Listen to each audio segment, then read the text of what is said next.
I did not come from a military family. Nobody in my immediate or extended family had served since World War II. Growing up in Northern California, I got the sense that those who joined the military did so for the lack of other options.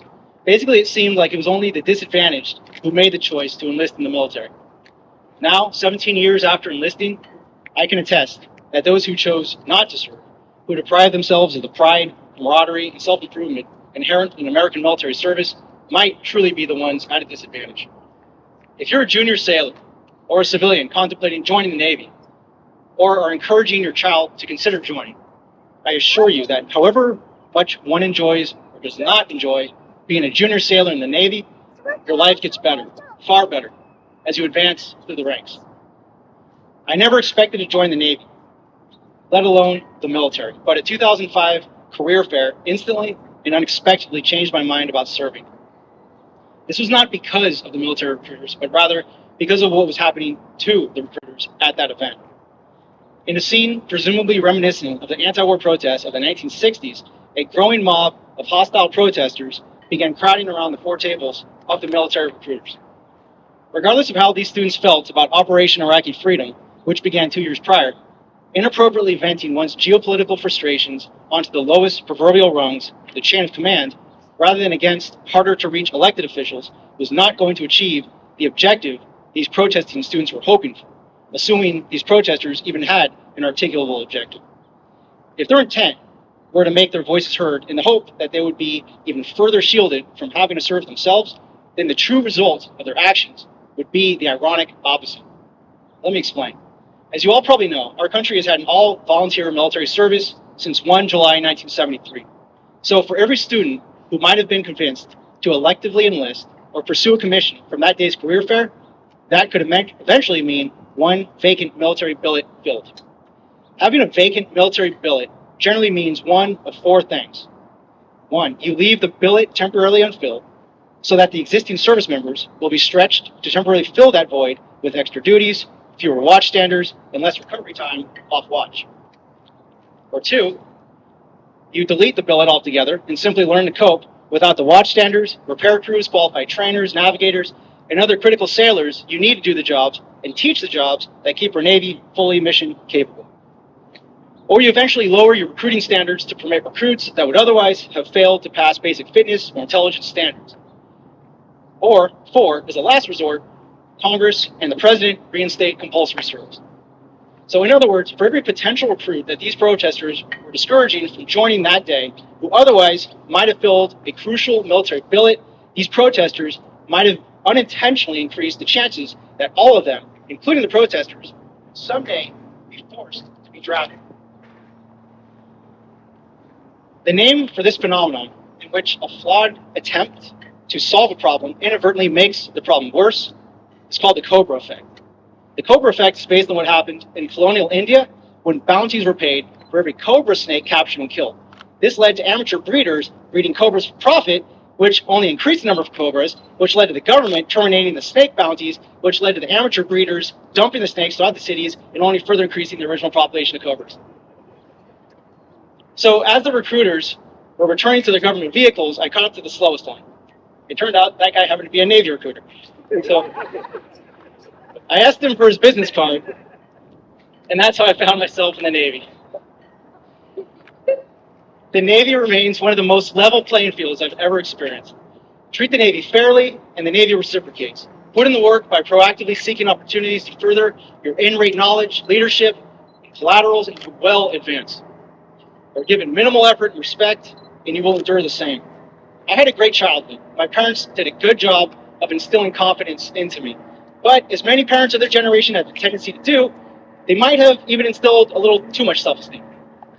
Having too high of an opinion of oneself can actually be more harmful than the opposite. How can somebody be expected to correct their faults when they don't even believe they have any faults? People are sometimes curious as to why I enlisted in the military, especially after graduating college. I usually answer this question in three parts. The reason I joined was because of all the outstanding debt to the 16 million Americans who served during World War II, the 291,557 who gave their lives in defense of Americans they would never meet, and the fewer than 100,000 remaining World War II veterans still alive today. These veterans laid the foundation for a period of relative military peace and stability for the United States that each of us has personally benefited from, and from which is practically an anomaly in the context of world history. The reason I joined as a reservist was that I wanted to be trained and ready to do something more than nothing to return the favors of those and all veterans to our country, should the need arise, all while continuing my academic and civilian career goals. And the reason I chose to enlist rather than initially pursue a commission was that even with my largely undeserved self-esteem as a young person, I at least had the sense to suspect that there was at least a slight possibility that I was, perhaps, at least arguably, not perfect. So I figured that earning the full enlisted experience, starting with boot camp, would help me correct the shortcomings that I knew I had, and as it turned out, the approximately additional 300 shortcomings that I know I had no idea I also had. So all of us have areas we objectively need to improve, regardless of whether we think we do. For me, it was attention to detail, reliability, and perseverance through discomfort. It was likely these three deficiencies that the Navy properly calibrated for me, which enabled me to persevere through the stresses and discomforts of law school final exams and the California bar exam. The Navy remains the absolute best opportunity for mentorship that anyone could experience. Sailors will always be in the position of being mentored or being a mentor, sometimes both in one day. Both are equally valuable drivers for self-improvement. I'm here today realizing a second career goal because my mentors didn't give up on themselves, the Navy, or me. Today is an incredible privilege made bittersweet by the realization that I must remove my chief anchors to make way for the O2 rank in a 2505 JAG designator. I cherished the collective challenges and camaraderie of being the chief so much that I repeatedly postponed applying for this other career goal of Navy JAG until it was nearly too late. I turned 42 last weekend. So I would never even seen a chief petty officer until I was yelled at by one during the first night of boot camp. I certainly never imagined I'd become one. Earning my anchors on 15 September 2017 was the second proudest moment of my life after my wedding. My wife is here, right? And I said second proudest, right? Every civilian knows about the Navy SEALs, and many enlist each year with the hope of becoming one of them. But if more civilians knew about the worldwide family that is the Navy Chiefs Mess, then I think the goal of earning your Chiefs anchors could become more of an attractive than any other Navy recruiting effort. Though I will technically no longer be a member of the Chiefs Mess, I will never forget the kinship that I feel with my brothers and sisters who are and were. And as an officer with an enlisted background, known in the military as a Mustang, I will never look down upon or take for granted any enlisted sailor, because I will never forget how critical the enlisted ranks are to the practical execution of any naval community's tactics, techniques, and procedures.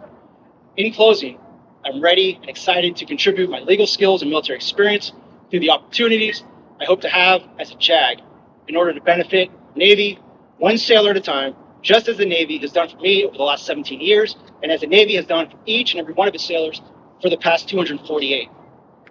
I was far from disadvantaged when I joined the military, and in many ways because of the Navy, I'm even further from it now. As I depart Mesron 11, MESF, and NECC, let me proclaim one final time out loud to the brothers and sisters of the Mesron 11 Chiefs Mess. Navy Chief! Navy Pride! Navy Chief! Navy Pride! Navy Chief! Navy Pride! One more thing? All right, although I certainly cannot thank by name every friend and family member who graciously sacrificed their Saturday to fly or drive here today, I must say thank you to my wife, Casey. And not just because we have to drive home together. When a service member leaves home for a deployment or even just for periodic training, their family members endure a thankless and selfless sacrifice to fill the void around the house. Despite being a full-time civilian neonatal ICU doctor, Casey never complained about the added share of domestic duties I would dump on her when I had to leave for monthly drills or annual training. It's a long story, but if it weren't for the Navy, we would not have even met. No, the Navy does not run a petty officer physician dating service.